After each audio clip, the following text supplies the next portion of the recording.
He called it community service. I called it driving a golf cart through a 7-year-old's birthday party. The HOA president's son wanted to prove his dad still ran the neighborhood, and he used my lawn as his stage. The yard was chaos, frosting dripping off the fence, and you could already feel a story building. If you're into true homeowner justice, where receipts and cameras win over shouting, hit subscribe now. Trust me, it gets wild fast. One moment my daughter was beaming over a rainbow-frosted cake. The next, plastic chairs toppled, the stereo cut mid-song, and a sharp crack echoed off the vinyl fence. I turned to find the HOA president's son, a wiry 20-something in mirrored shades, standing ankle-deep in frosting and soda. He grinned like it was a prank show. The yard went still save for the fizz of spilled cola. Balloons squeaked in the breeze like rubber witnesses. He'd driven his golf cart straight across my lawn, through the banner, into the cake table, missing the bounce house by a yard. The excuse came fast. "The road's HOA property, man, I've got access." That was the moment I knew it wasn't an accident. I helped my daughter into the house, frosting streaking her party dress, and took a slow breath. Emotion was a trap. Paperwork wins wars. Within an hour, I was scanning the HOA bylaws file I'd saved years earlier, just in case. Section 9.4, nuisance, property damage, and safety provisions, clear as daylight. The president had signed those himself the year before. Irony was about to be my co-counsel.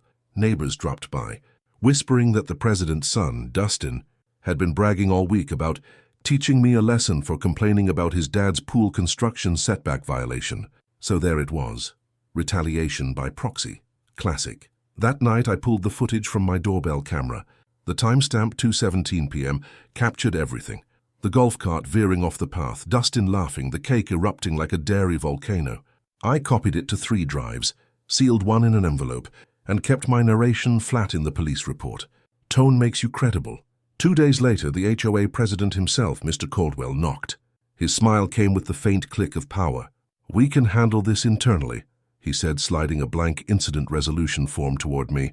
Translation, drop it. I read it, noted the missing liability clause, and said evenly, "There's already a case number. The footage speaks.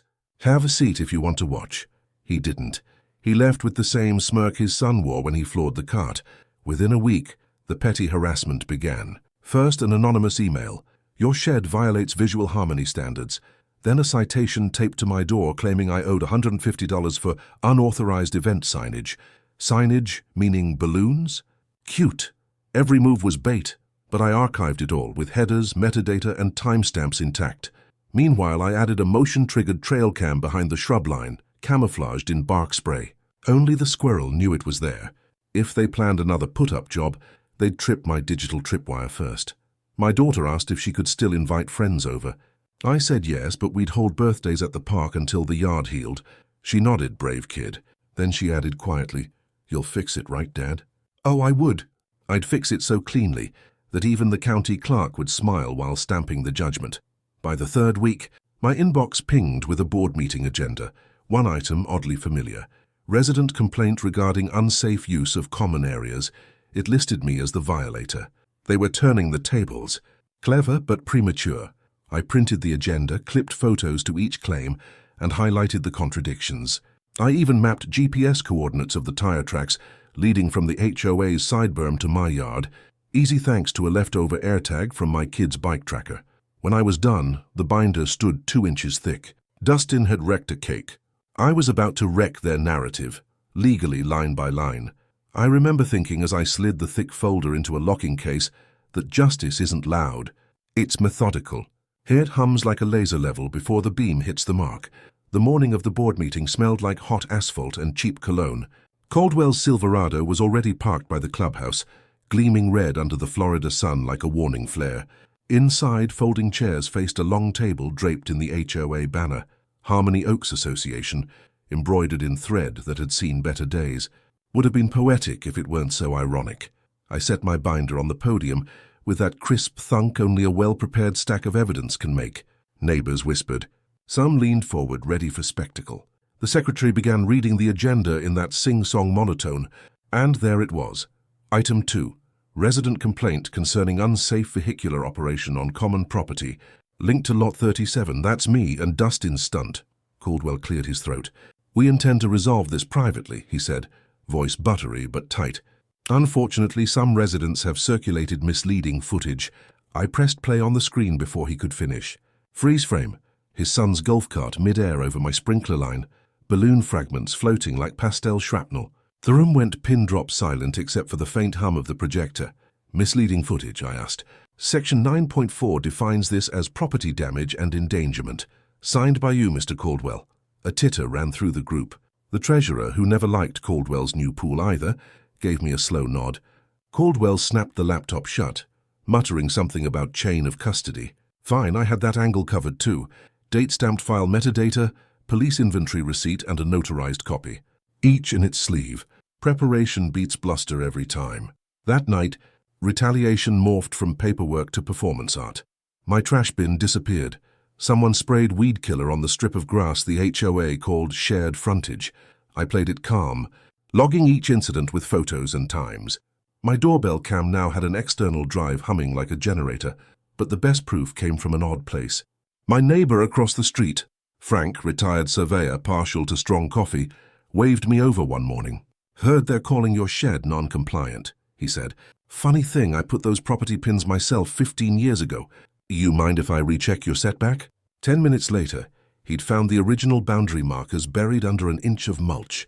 My shed was exactly 3 inches inside lawful setback. Caldwell's new pool cabana, 8 inches over. The hypocrisy practically measured itself. Frank chuckled. "Want to borrow my transit for photos?" "Oh, absolutely," I said, snapping pictures from 3 angles. GPS coordinates visible on the display. Evidence with altitude. That night, I composed an email to the HOA board, copied the County Code Enforcement Office, and attached my findings with the subject line, "Request for enforcement review per Article 7. It wasn't revenge. It was maintenance of facts. Within 48 hours, Caldwell had called an emergency executive session. Translation, damage control. Too late. The code officer had already scheduled a site visit. They don't move that fast unless they smell smoke. Meanwhile, Dustin was still strutting around the neighborhood like a rooster in borrowed glory. He sneered whenever he passed our street.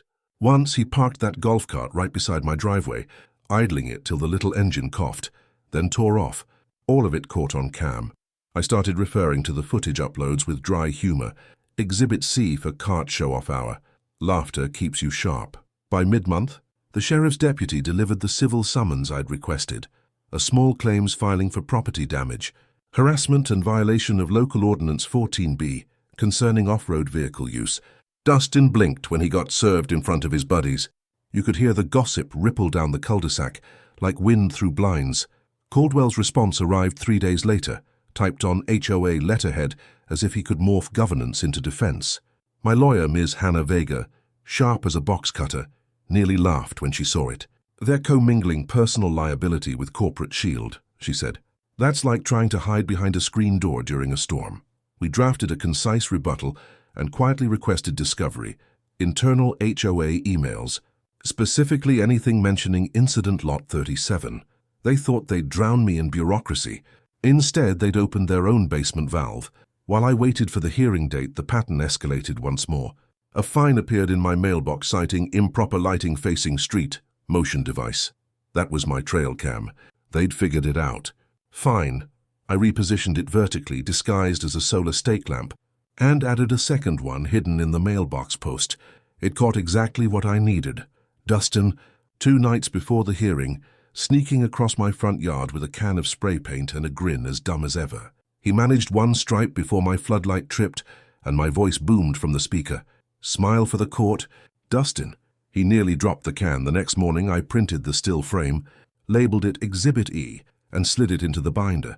The satisfaction wasn't anger. It was architectural. Soon it would all unfold in front of a magistrate under fluorescent lights and the flag. There would be no balloon arches this time. Just facts, footage, and the slow, steady unwind of arrogance. The hearing took place in a beige county building that smelled faintly of toner and nervous sweat.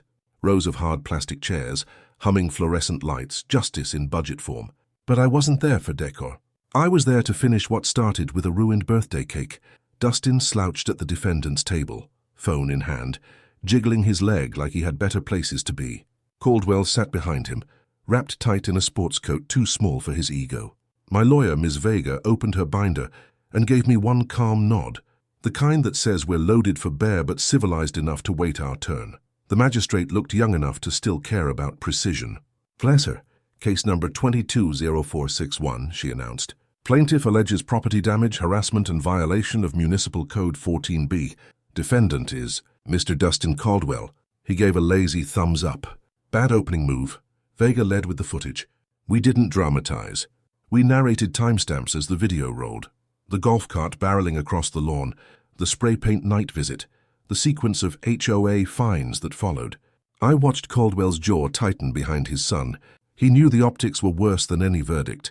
When my turn came, I explained how the HOA citation trail matched each escalation after the initial complaint. Each notice arrived within 48 hours of me asserting my right to reimbursement, I said, sliding an envelope forward. That's retaliation under Florida Statute 72305. The magistrate raised an eyebrow. Footnote citations impress even in municipal rooms. Then Caldwell made his fatal error.